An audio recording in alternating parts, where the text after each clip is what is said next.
महाराणा प्रताप भारत के इतिहास में वीरता, स्वाभिमान और स्वतंत्रता के सर्वोच्च प्रतीक माने जाते हैं। उनका जन्म 9 मई 1540 को मेवाड़ के राजा उदय सिंह द्वितीय के घर हुआ। प्रताप बचपन से ही साहसी, पराक्रमी और न्यायप्रिय थे। वे अपने राज्य और मातृभूमि के लिए किसी भी कीमत पर समझौता न करने वाले योद्धा थे।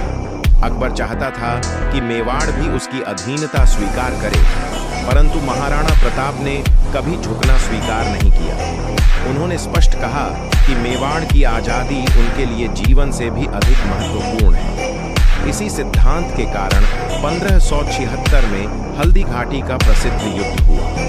यह युद्ध भयंकर था और प्रताप की सेना संख्या में बहुत कम होने के बावजूद उन्होंने मुगलों का डटकर सामना किया। इस युद्ध में प्रताप के वीर घोड़े चेतक ने अद्भुत पराक्रम दिखाया। घायल होने के बावजूद चेतक अपने स्वामी को सुरक्षित स्थान तक ले गया और अंत में वीर गति को प्राप्त हुआ। यह घटना प्रताप की जीवन गाथा का सबसे भावुक और प्रेरणादायी अध्याय मानी जाती है। युद्ध के बाद भी महाराणा प्रताप ने वर्षों तक जंगलों, पहाड़ों और कठिन परिस्थितियों में रहकर संघर्ष जारी रखा। उन्होंने अपनी प्रजा को कभी मुगलों के अधीन नहीं होने दिया।